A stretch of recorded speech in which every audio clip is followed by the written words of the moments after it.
Cuéntanos acerca del encuentro en que ocurrió algo físicamente. ¿Podrías compartir esa historia con nosotros? Sí, esto fue el 3 de agosto de 1979. En ese entonces estaba involucrado en una campaña política, postulándome para sheriff, específicamente para el Departamento Criminal Sheriff, y competíamos 7 candidatos. La primaria sería el 7 de agosto. Y el primer día hicimos una pequeña encuesta no oficial. Según esa encuesta, yo era uno de los candidatos punteros resultantes de las elecciones. Y había un banco particular en la comunidad que era muy importante en la política y mi sobrina trabajaba en ese banco. Así que ella me hizo una cita con el presidente y algunos miembros del Consejo de Administración para solicitar su apoyo para mi campaña. Y aquella mañana fui a la ciudad. Me levanté, no estaba enfermo. No era diferente de cualquier otra mañana. Solo sentía un poco de náuseas a causa de problemas de sinusitis. He tenido problemas de sinusitis durante años y aquí es el país de la sinusitis, lo que aquí llaman como alergia de pinos. Y los doctores decían que no hay alergia como la alergia al pino, ya sabes. Así que, de todas formas, me salté el desayuno y fui al pueblo a cumplir con mi cita. Y cuando llegué al banco, mi sobrina que trabajaba en el banco miró a través de la ventana de vidrio. Me vio llegar, salí de mi coche y crucé la calle, y ella se levantó de su escritorio y vino a la puerta para saludarme. Con una mano abrió la puerta y la otra la extendió para saludarme. Al entrar por la puerta, caí de rodillas y ella me agarró. Dijo, ¿qué pasa? No lo sabía, pero había perdido todas mis fuerzas. Algo andaba mal. Cancelé mi cita. Dije, regresaré a casa. Di la vuelta, volví a mi coche. Nos está relatando ahora los momentos como previos a lo que fue su muerte, digamos, ¿no? Y me senté. Ahí fue cuando el dolor me pegó como si una mula me hubiera dado una patada en el vientre y se apoderó de todo mi cuerpo. Así que lo único en lo que podía pensar era ir a casa, ir a mi casa. Estaba a solo una milla del hospital, pero no fui al hospital. En vez de eso, arranqué mi coche y empecé el camino a casa. A medio camino, vivo a 11 millas del banco. A medio camino, dejé de respirar repentinamente, como si mi ropa me asfixiara. Detuve el coche abruptamente en un camino transitado y comencé a desvestirme. De alguna manera me percaté de que había entrado en pánico. Y cuando me calmé, pude respirar pero con dificultad. Y comencé a debilitarme a causa de una gran pérdida de sangre. Pude arrancar mi coche y completar el camino a casa. Al llegar no había nadie. Mi esposa salió y los niños estaban en la escuela. Pero luché para salir del vehículo. Es incierto cuánto tardé en salir del coche. Luego, ya en casa, caí al suelo. No pasó mucho antes de que mi esposa entrara y al verme comprendiera la gravedad. Me ayudó a levantarme, me llevó al coche y rápidamente me trasladó al pueblo, al mismo pueblo del que acababa de venir, justo en la clínica familiar. Y justo cuando ella aparcó, uno de los médicos llegó, aparcó justo delante de nosotros. Entonces ella corrió, abrió la puerta y trató de sacarme del coche. Para ese momento estaba tan débil que ni siquiera podía levantar la mano. Había perdido tanta sangre. Y cuando ella tiró de mí, caí literalmente de mi coche de cara al suelo. El médico salió de su auto. Vio esto. Se apresuró a venir y con solo mirar supo que ya estaba en shock. En ese momento no sabían lo que me había ocurrido o la causa del shock, pero sabía que estaba en shock. Más tarde me contaron lo que había sucedido. Hay una arteria principal que corre por la parte trasera del estómago. Se había formado una úlcera en esa arteria. La llamaron úlcera silenciosa porque no me dio ningún síntoma y había desgastado lentamente la pared de esa arteria hasta formar un aneurisma. Tenía un aneurisma, no dejaba de inflarse hasta que llegó a un punto en el que esa pared estaba tan delgada. El día que entré al hospital, quiero decir, a la puerta del banco, había llegado a un punto en que la pared estaba tan fina que no podía soportar la presión del latido del corazón. Simplemente estalló. Wow, ¿sabes que escucho esto y pienso, ¿no? Como él decía, fue una úlcera silenciosa, o sea, fue algo que no me dio ninguna señal de que mi cuerpo estaba mal. Todo estaba bien hasta que de repente mi corazón se detuvo por algo que pasaba sin que yo sepa, ¿no? Y realmente nadie tiene el control de la vida, ¿no? Y podemos estar súper sanos y todo, pero nos puede pasar de un momento a otro así, que se termine. Cuánto más estar bien con Dios, ¿no? Cuánto más estar a cuentas con el Creador y tener una relación fluida con Él si ni siquiera controlamos uno de nuestros cabellos que se cae al suelo, no controlamos el crecimiento, no, nada. O sea, es muy loco eso. Como cuando estallas un globo. Y esa fue la causa de la hemorragia masiva. Bien, me llevaron rápidamente en una ambulancia. Me trasladaron del consultorio familiar local al hospital local. Me mantuvieron allí durante la noche. La siguiente mañana, 3 veces durante la noche, me sacaron del shock. La próxima mañana mi médico llegó y dijo, tenemos que moverte, necesitamos más equipo. Necesitamos técnicos más especializados y los necesitamos con urgencia. Así que te vamos a enviar al Centro Médico Regional en Macomb, Mississippi. Me pusieron en una ambulancia, me conectaron a toda esa maquinaria, le permitieron a mi esposa acompañarnos, asignaron un paramédico para atenderme y nos fuimos a toda prisa. 30 kilómetros antes de llegar al hospital, perdí la conciencia. Pasé a un mundo de oscuridad. Quiero decir, era tan oscuro que no hay palabras en el lenguaje humano para describir el cruzar ese velo. Wow. Pero me desmayé en esta oscuridad. Realmente me sentí abandonado, totalmente solo. Era la primera vez que experimentaba ese tipo de oscuridad.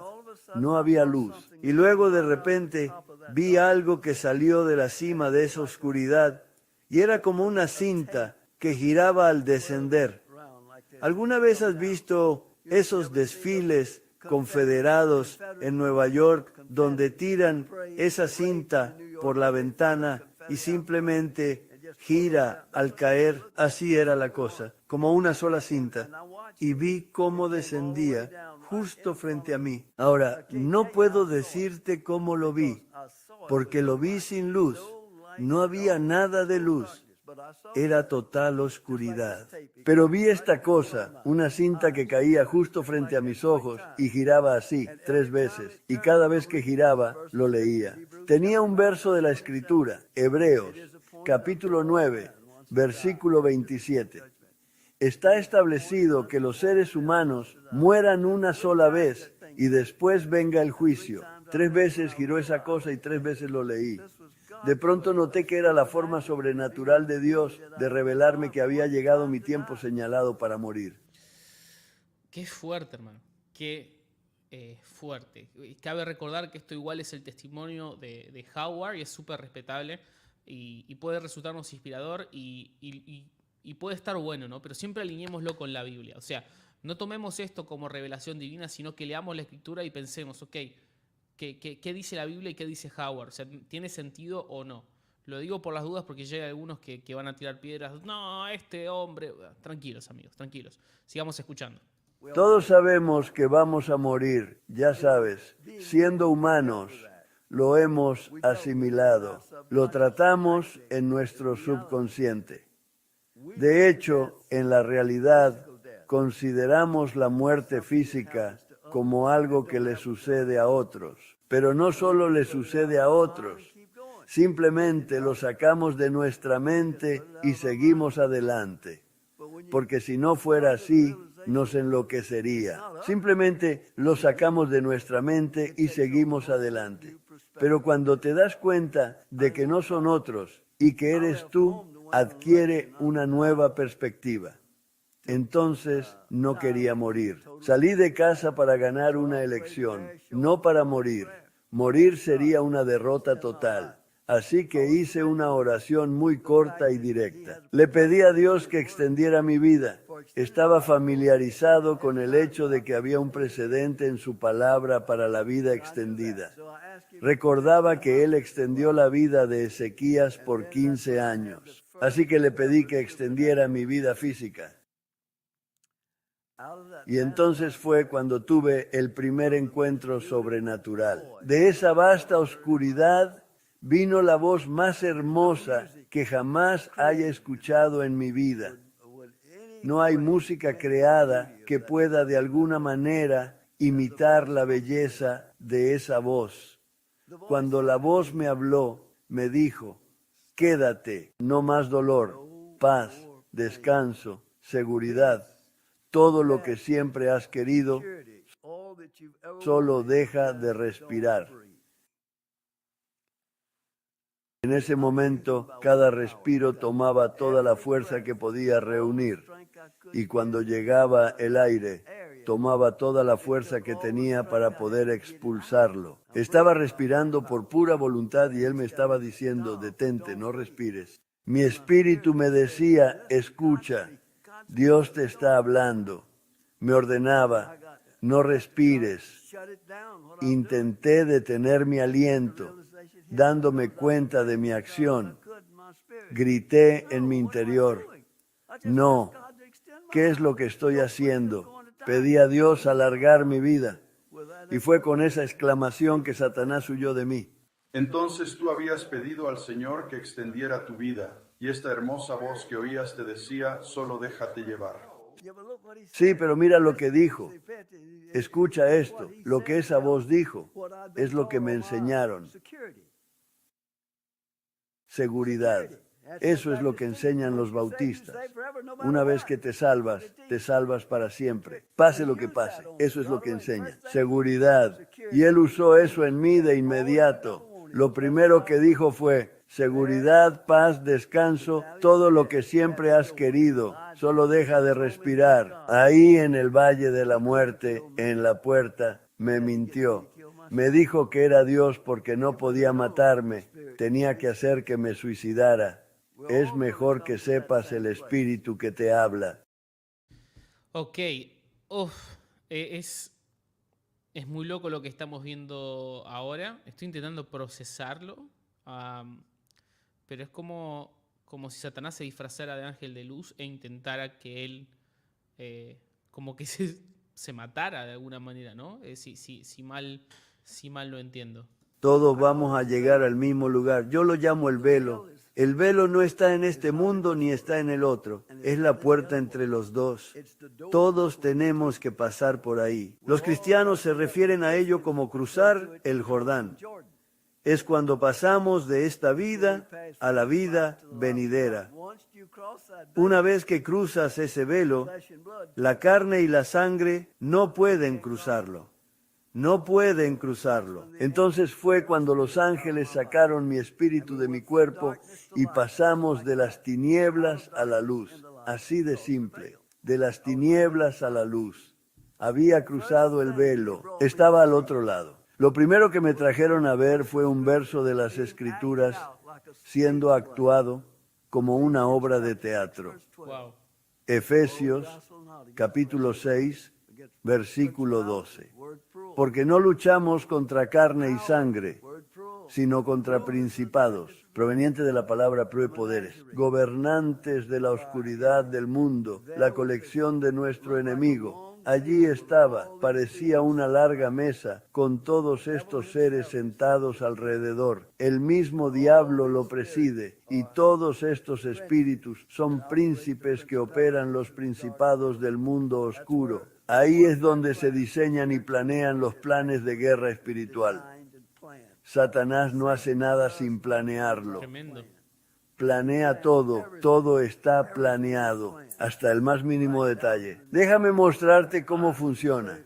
Cada uno de esos seres, no personas, espíritus, sentados en esa mesa, es cabeza de un principado.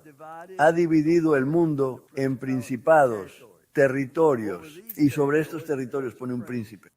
A cada príncipe se le proveen tantos espíritus demoníacos como necesite para llevar a cabo su plan con su principado.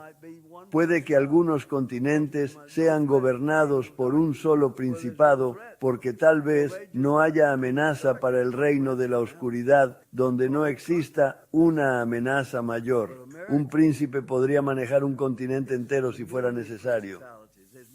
Pero América tiene muchos principados, hay muchas amenazas. Incluso hasta un individuo puede enfrentar un principado dependiendo de cuál sea la amenaza. Así es como funciona la cosa.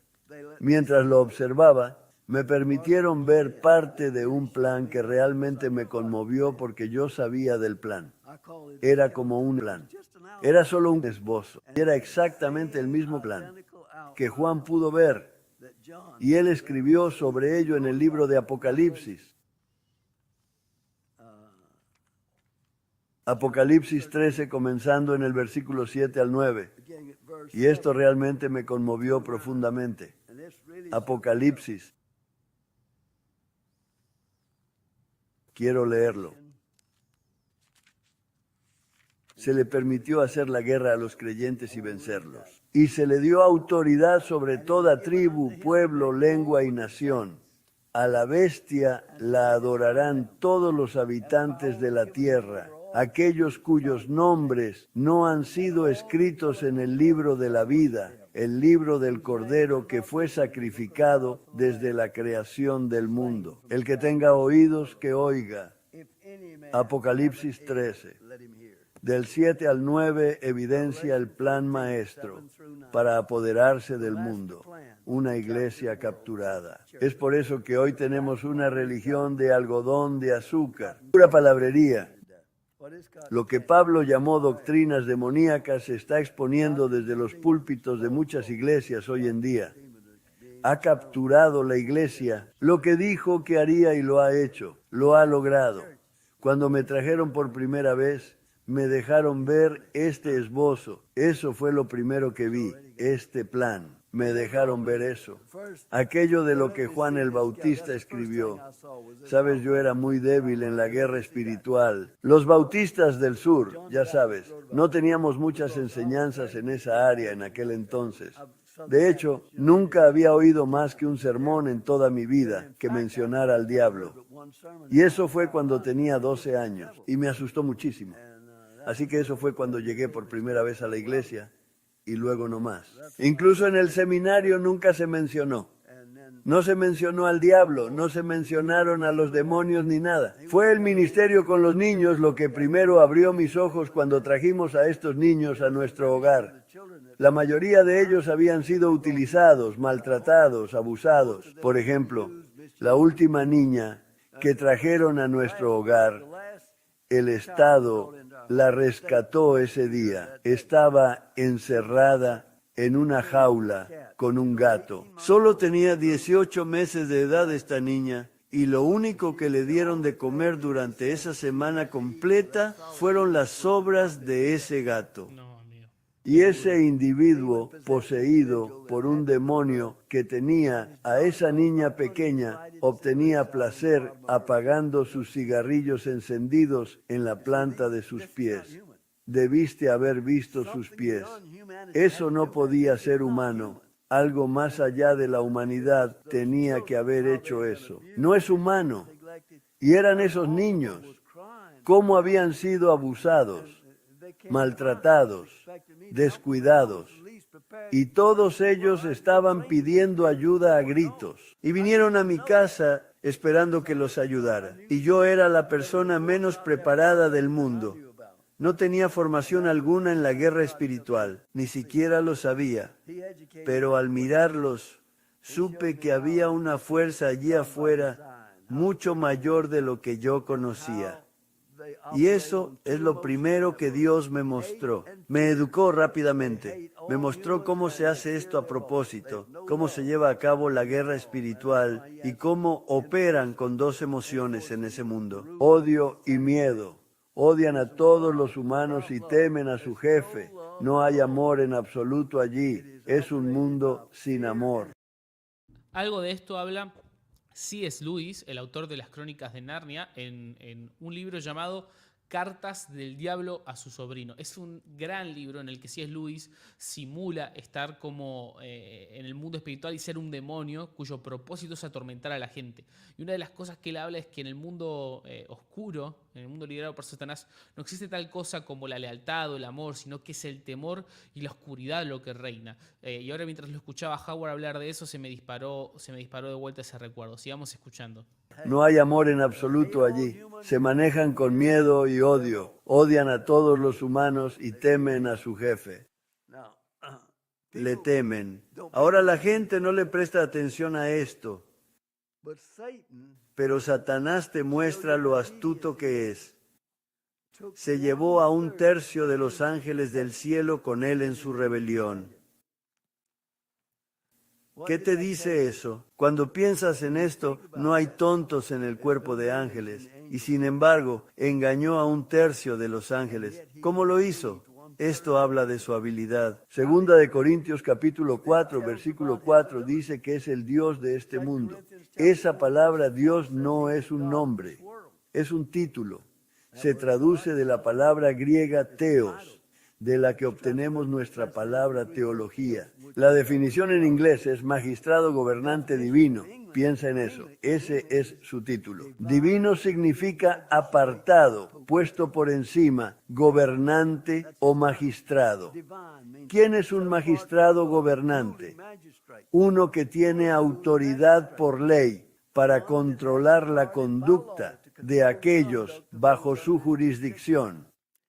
Por eso Satanás reclama en 2 de Timoteo 2, 25, 26 que puede someter a cualquiera. Recientemente, un abogado neoyorquino contactó conmigo diciendo que su cliente acusado de asesinato posee mi libro Demons, an Eyewitness Account, y menciona cómo el diablo influencia a las personas. Él quiere que vayas a declarar que el diablo lo obligó. Dije, si me envías una citación, testificaré lo que diga la Biblia. Y eso es lo que escribí. Aceptó y 2 semanas después me dijo, el juez se rehusó. No quiero abrir esa caja de Pandora aquí. ¿Te imaginas eso? ¿Te imaginas como en un juicio, viste, por estas, no sé, asesinos o locos que ves en series tipo Netflix documental, que de repente en el juicio aparezca un pastor y diga, sí, este hombre está endemoniado? Como sería re loco. Hay una película que habla un poco sobre eso, pero perdón, me estoy yendo por las ramas y quiero escuchar el testimonio. Pero Él me permitió ver al Dios de este mundo en acción, y Él es un Dios. Todas esas personas ahí fuera están sirviéndole, y ellos no lo saben, no lo saben. Los más fuertes son sus príncipes. Están en la cima. Vienen del gran orden guerrero de demonios. De hecho, eran ángeles que cayeron con él. Y los ángeles, tú sabes, hay algunos ángeles que parecen animales, algunos que se parecen a aves. Todos están descritos en la Biblia. Son diferentes. Y el ángel guardián parece totalmente un ser humano. Y es por esto que Apocalipsis dice, quiero decir, Hebreos dice, cuando tratas con extraños, ten cuidado. Muchas veces estás tratando con ángeles sin darte cuenta. Wow. Hermano Howard, usted hizo buenas obras al acoger niños maltratados y servir como policía, pero cuando ascendió al cielo, Dios dijo que sus obras no eran aceptables para él. Sí, eso dijo. Cuando me presenté ante él para defender mi caso, verás, los ángeles me llevaron allí para defender mi caso porque todo el tiempo le estaba preguntando, ¿me dejará vivir? Sabía que mi espíritu había cruzado el velo. La carne y la sangre no pueden entrar allí.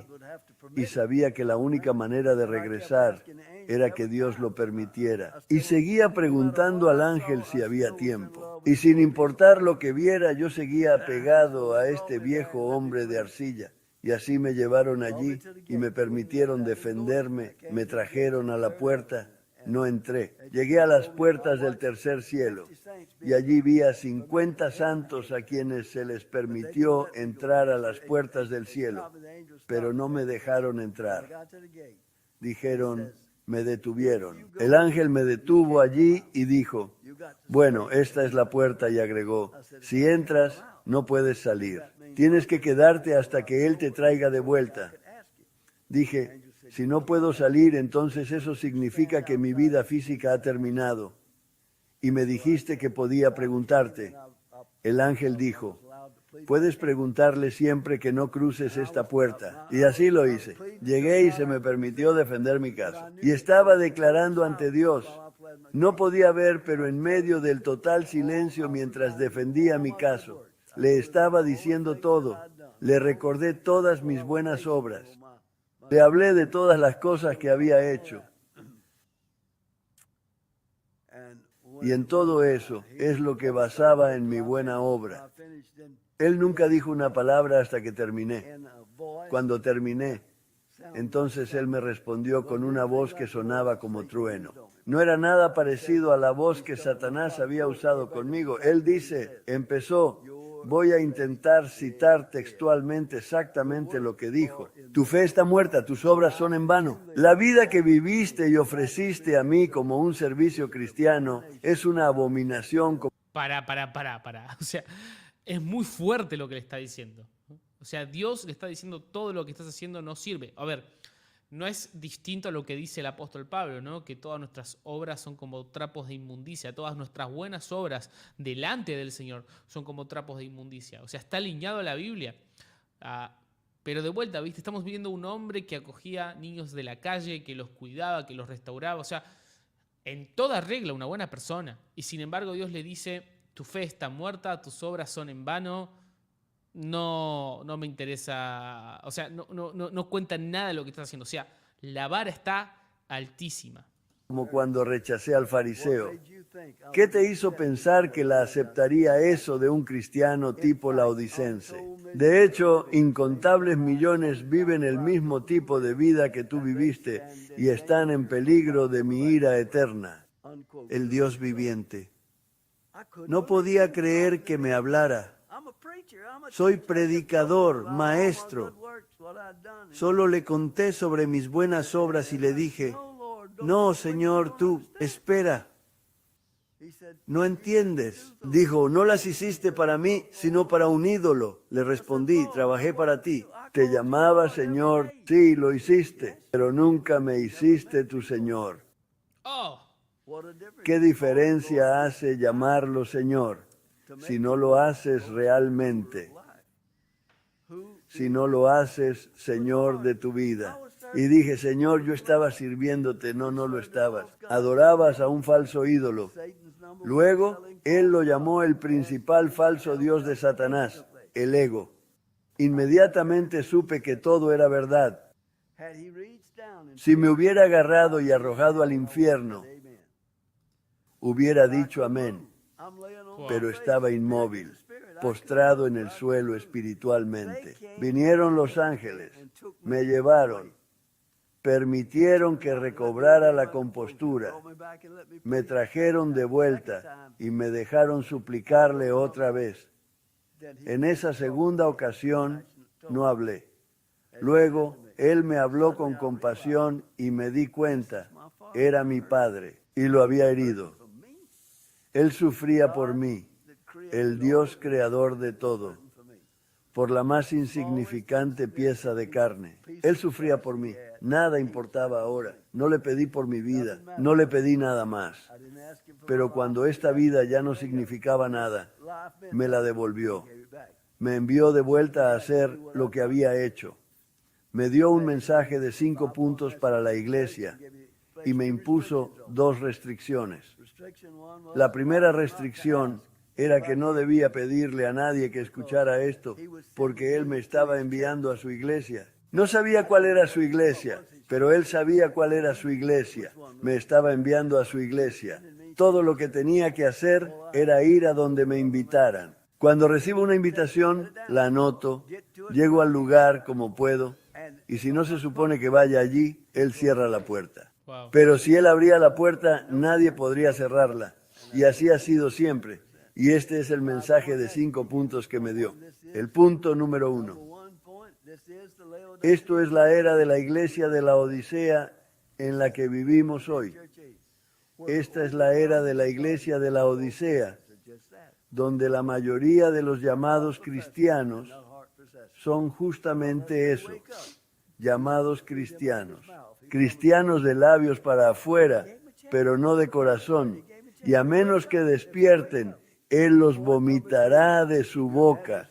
Prometió hacerlo. En su palabra dice que si despiertan les dará una oportunidad. Punto número 2, tu adversario es personal y poderoso, Satanás, el diablo. Él fue ungido. Punto número 3, si alguna vez esperas tener alguna manifestación del poder de Dios en tu vida, vas a tener que vivir esta vida, no solo hablar de ella. Y punto número 4, como fue en los días de Noé, así será en los días de la venida del Hijo del Hombre. Lo que está diciendo allí es, mantén tu vista en el cielo oriental, porque la redención está cerca. Porque hemos alcanzado los días de Noé una vez más. Si miramos en la historia y en la Biblia para ver cómo fue en los días de Noé, vemos que la humanidad tenía solo 2 prioridades, riqueza y placer. Riqueza y placer, riqueza y placer. Todo lo demás es secundario. Así fue en los días de Noé. Y dijo que llegaría ese día otra vez. Y hemos alcanzado ese estado. Punto número 5. Ahora, este es el que realmente es el principal, por el cual me mandaron de vuelta. Lo que dijo podemos encontrarlo en Mateo. Mateo, al escribir, estaba citando a Juan el Bautista cuando dijo esto. En el capítulo 3, versículos 11 y 12, Juan el Bautista dijo, yo los bautizo a ustedes con agua como señal de su arrepentimiento, pero el que viene después de mí es más poderoso que yo y ni siquiera merezco llevarle las sandalias. Él los bautizará con el Espíritu Santo y con fuego. Tiene el aventador en la mano y limpiará su era recogiendo el trigo en su granero. La paja, en cambio, la quemará con fuego que nunca se apagará. El bautismo del Espíritu Santo, por decirlo de alguna manera, va a venir como fuego. Él va a quemar la paja en el cristiano. Es cierto que muchas personas piensan que el bautismo del Espíritu Santo se evidencia hablando en lenguas. Bueno, podría ser, pero al mismo tiempo, la verdadera evidencia es el fuego quemando la paja del individuo. Y eso va a requerir tribulación. ¿Cómo resumirías entonces ese 5.º punto que acabas de citar? El 5.º punto es el bautismo del Espíritu Santo.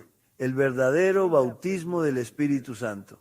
Tenemos personas que vienen a las iglesias, hablan en lenguas todo el día y se van por las ramas o evitan responsabilidades el primer lunes por la mañana. ¿Sabes quiénes son? Pero viene el fuego. El verdadero bautismo del Espíritu Santo va a traer fuego a la paja de la vida del individuo. Y esos son los 5 puntos para la iglesia. Qué buena frase, ¿no? Viene el fuego. Fire is coming. Me quedó como mega resonando esa frase, ¿no? Como fire is coming. Y eso hace mucho sentido, ¿no? Porque es como esto que dice, el bautismo del Espíritu Santo no es hablar en lenguas, no es reírte, no es llorar, sino que es que Dios queme con ese fuego todas las impurezas y que quede en pie como lo valioso, ¿no? Es muy zarpado, muy fuerte esta parte. ¿Y fue ese el mensaje para la iglesia? Ese fue el mensaje de 5 puntos para la iglesia. Yo no sabía cuál era la iglesia verdadera porque, sabes, no todo lo que se hace llamar iglesia es verdaderamente iglesia. Hermano Howard, hablaste sobre que viste a cierta cantidad de personas morir y entrar al cielo. Así es, eso fue lo que vi. ¿Qué fue lo que el Señor te mostró sobre las personas que no entraron al cielo? El 97% no lo logró. 2000. Durante 15 minutos me mostraron su cosecha. Esto sucedió el 3 de agosto de 1979, cuando me declararon muerto hasta llegar al hospital. Dios me permitió ver a 50 santos ingresando al cielo. La cosecha total de la tierra en ese lapso.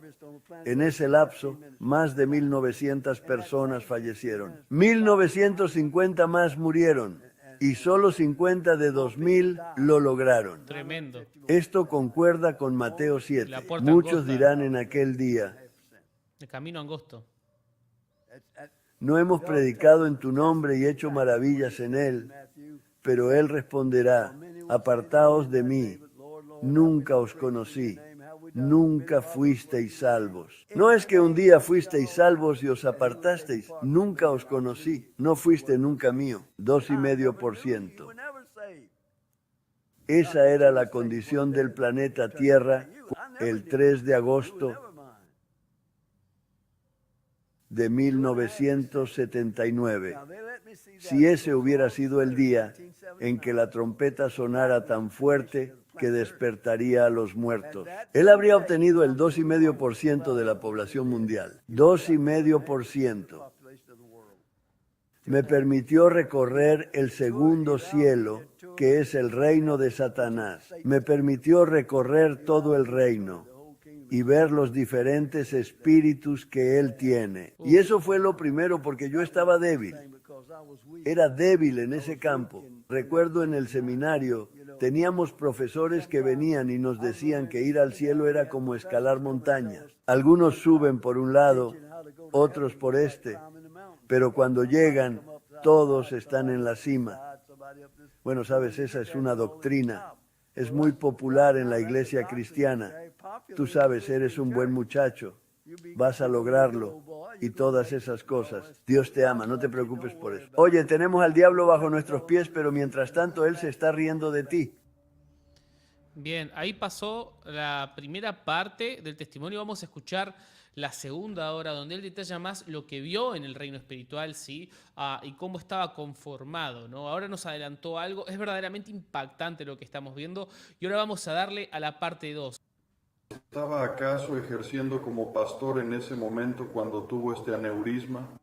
Era pastor, sí. Háblanos sobre las buenas obras que mencionó anteriormente, aquellas que Dios dijo que no eran aceptables.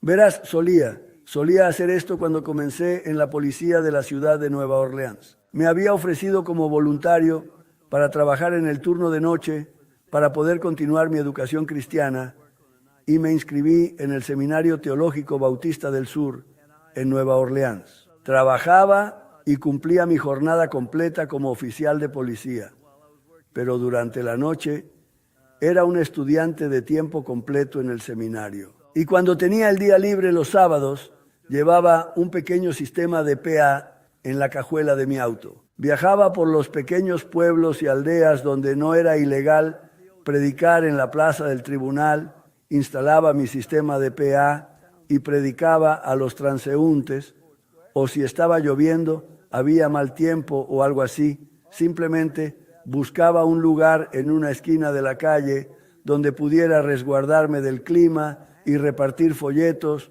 o visitar alguna cárcel y predicar a los prisioneros o ir al hospital y orar por los enfermos. Esas clases de obras son nuestros deberes razonables como cristianos. Más tarde, mi esposa y yo iniciamos un ministerio donde acogimos a niños maltratados, desatendidos y descuidados. Recibimos a 32 niños en nuestro hogar, así que todas estas obras eran las buenas obras. Él dijo que yo debía hacerlas, pero las había hecho por mí, no para él. Bien. The wheat and tares. ¿Qué era El eso? trigo y la cizaña. El trigo y la cizaña, Eva. En esta ocasión, él dijo en su palabra: hay misterios que se han revelado a su pueblo, que han sido guardados en secreto desde la fundación del mundo, comunicados en parábolas. Y él intentó enseñarlo en esas parábolas. La primera parábola que enseñó fue uno de los más grandes misterios que fue revelado. En Mateo capítulo 13, la parábola del sembrador. Él utilizó 4 diferentes personas para explicar el concepto del segundo nacimiento. Fue lo que explicó en la parábola del sembrador. El primero que escuchó realmente no prestó atención. Se fue tal como lo oyó. El segundo individuo recibió el mensaje, lo escuchó atentamente y lo recibió con mucha alegría. Luego avanzó con mucho entusiasmo y energía, pero lentamente lo perdió cuando llegaron los problemas difíciles. Y el tercero vino y lo escuchó y lo recibió, pero no pudo comprender plenamente. Era como pasar por la vida con el mensaje en una mano y el mundo en la otra, y él vacilaría entre esas posiciones toda su vida. Finalmente el último lo escuchó de verdad y salió fielmente, guardó la palabra en su corazón y produjo buenas obras. Produjo exactamente lo que se suponía que debía producir. Solo 1 de 4 lo logró. Él estaba enseñando el segundo nacimiento. Nicodemo, lleno de curiosidad, se le acercó en la oscuridad de una noche y le dijo: Señor, ¿quién eres realmente? Sabemos que únicamente puedes venir de Dios por las obras maravillosas que haces, pero ¿quién eres realmente? ¿Pero sabes qué le respondió Jesús? Él dijo: tienes que nacer de nuevo. No dijo nada sobre lo que Nicodemo estaba preguntando. En hebreo hay 4 palabras diferentes para nacimiento. En griego hay 3 palabras diferentes. La palabra que Jesús usó con Nicodemo fue la única palabra que describe el nacimiento natural. El nacimiento natural es un proceso triple: concepción, desarrollo y parto. Y eso fue lo que confundió a Nicodemo cuando Jesús usó esa palabra triple. Mostró cómo 3 de esas personas tenían concepción, pero 2 de ellas nunca tuvieron desarrollo y no llegaron al punto del parto. Existe tal cosa. Mostró que uno de ellos tuvo fe temporal, duró un poco, y el segundo tenía la fe muerta que no producía nada. El tercero fue el único. El primero permitió que el diablo le robara la palabra del corazón. Nunca tuvo ninguna concepción. El primero nunca tuvo ninguna concepción. El segundo tenía concepción, pero era temporal, enamoramiento temporal. No siguió adelante, no se desarrolló, no cumplió, no fue liberado. El tercero tenía fe muerta. No podía dejarlo todo, no podía dejar ir al mundo. Estuvo paralizado entre esas 2 posiciones toda su vida, tratando de hacer el trabajo de Dios y aferrarse al mundo. Solo uno logró superar el proceso triple. Ahora imagina predicar sobre eso en la iglesia bautista.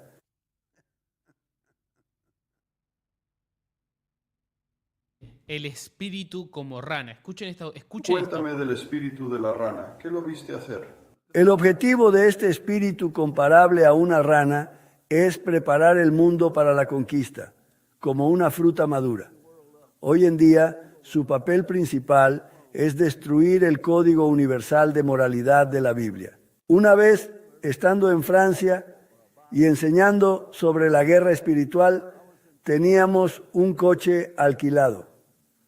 Nos acercamos al Canal de la Mancha y le dije a mi esposa: si prendemos este radio, apuesto a que podemos captar una transmisión en inglés. Y así fue. Cambiamos la frecuencia del radio y captamos una programación inglesa. En ese momento estaban hablando del ataque que Margaret Thatcher había hecho contra la iglesia. Hablaba sobre moralidad y eran puros clérigos, todos de acuerdo en que la moralidad debería dejarse en manos de los individuos, lo que el individuo creyera.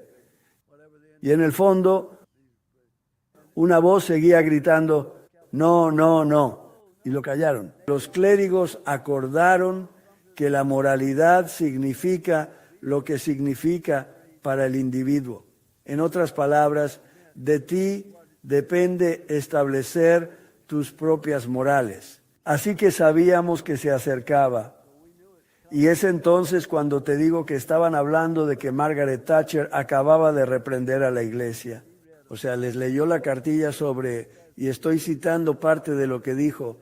Creo que todavía tengo ese periódico. Ella dijo que la moralidad del pueblo de Inglaterra había llegado a un nivel de pozo séptico.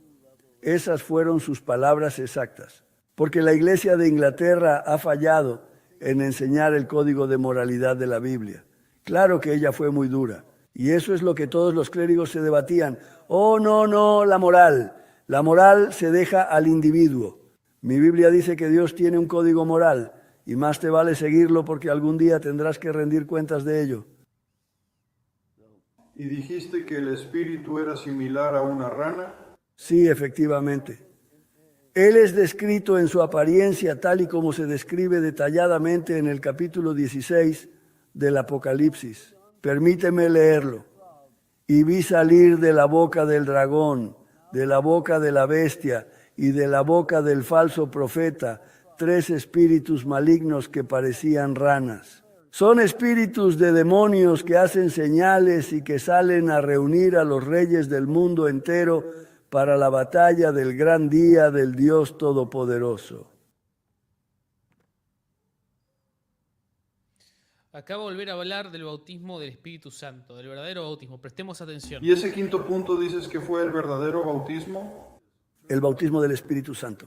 ¿Cómo describirías el verdadero bautismo en el Espíritu Santo? Bueno, en realidad creo que la mayoría de nosotros sufrirá la tribulación. Como él dice, para manejar adecuadamente la tribulación, tenemos que hacerlo con paciencia. Es soportar con calma los desafíos, soportando con calma, sin desesperación. Él dijo, si no tienes paciencia, si no puedes soportar los desafíos con calma, la tribulación desarrollará tu paciencia. Ángeles sin despertar. El ángel de la guarda parece totalmente un ser humano. Y es por esto que la revelación dice, quiero decir, Hebreos dice, cuídate cuando tratas con extraños. Muchas veces tratas con ángeles sin saberlo. Yo también he tenido algunas de esas experiencias, pero hay una en particular que describo en mi libro Placebo.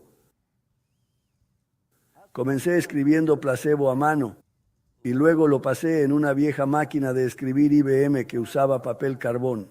Así que cuando lo hice venían de todas partes. Quisiera tener una copia de ese testimonio. Placebo, placebo. Y tenía papel amontonado hasta tan alto donde imaginaras todos los errores que hacía con la vieja unidad de papel carbón. Y finalmente le dije a mi esposa, no puedo hacer esto. Voy a tener que encontrar a alguien que escriba esto. Sigo cometiendo todos estos errores. No puedo seguir así. Ella dijo, bueno, ¿por qué no mejor lo dejas? Dejémoslo ir. Ya sabes, hacemos una cinta de ello. Le dije, pero todos quieren el libro. Entonces estoy pensando, tal vez ella tenga razón. Quizás lo mejor sea simplemente dejarlo y continuar con esta cinta. Y me fui a la cama esa noche.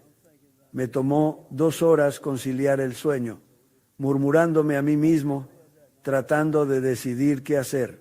Me despierto a la mañana siguiente y escucho que suena el timbre de la puerta.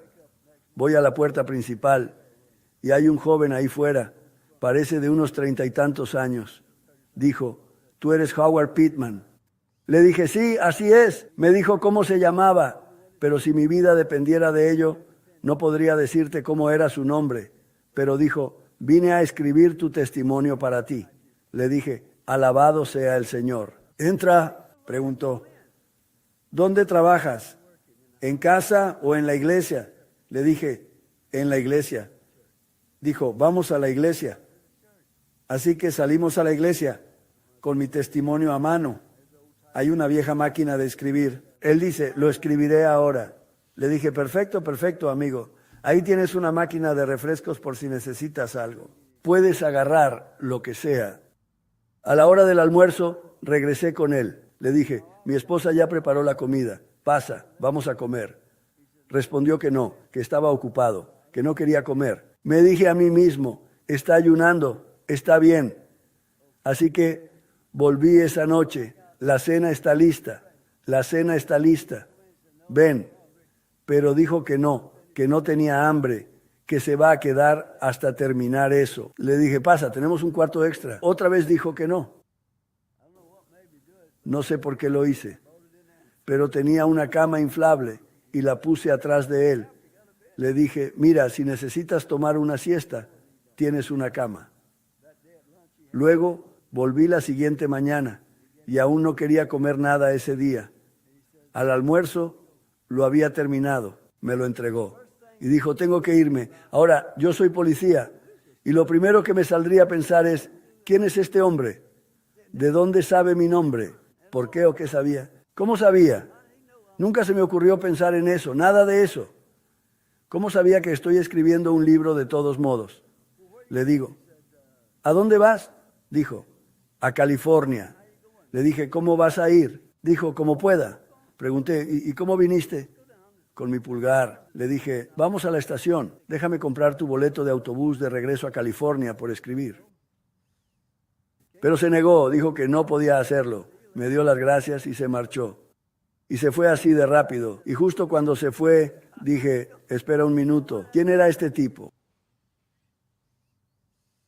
Ahora, ¿por qué pensé en eso? Él escribió este libro, Placebo, que ha sido reescrito ya unas 12 veces. Y nunca hemos podido localizarlo. Lo que él escribió, después de que se imprimió la primera vez, no sé qué sucedió con esa impresión. No pudimos localizarlo y sabe, su manuscrito no tenía ningún error, 0 errores tipográficos. Y cada vez que lo he hecho reescribir, se ha impreso unas 15 veces. Y muchas veces tuvimos que hacerlo reescribir. Y nunca obtuvimos un manuscrito que no tuviera errores tipográficos. Ese no los tenía, pero nunca lo encontramos. Tú dime si no es eso una extraña serie de eventos. Ambos sucesos muy extraños. Podría ser algo sobrenatural, pero no puedo saberlo. No lo sé. Jesús sabe lo que somos. Entonces, cerrando el día hoy, ¿cuál crees que es el mensaje más importante para la Iglesia de Jesucristo? Hoy en día, ¿cuál crees que es el más importante? Sería lo que él dijo, ser auténtico, predicar con el ejemplo. En otras palabras, Pablo dice, sean perfectos como Jesús. No podemos ser perfectos, pero podemos intentarlo. Y cuando fallamos en el camino, necesitamos arrepentirnos. Entonces, lo que es perfecto para una persona puede no ser perfecto para otra. Pero Jesús conoce nuestro corazón. No mira lo que hacemos o lo que decimos. Mira hacia adentro lo que demostramos, lo que somos. Él sabe lo que somos. No importa lo que digamos o lo que hagamos. Jesús sabe lo que somos.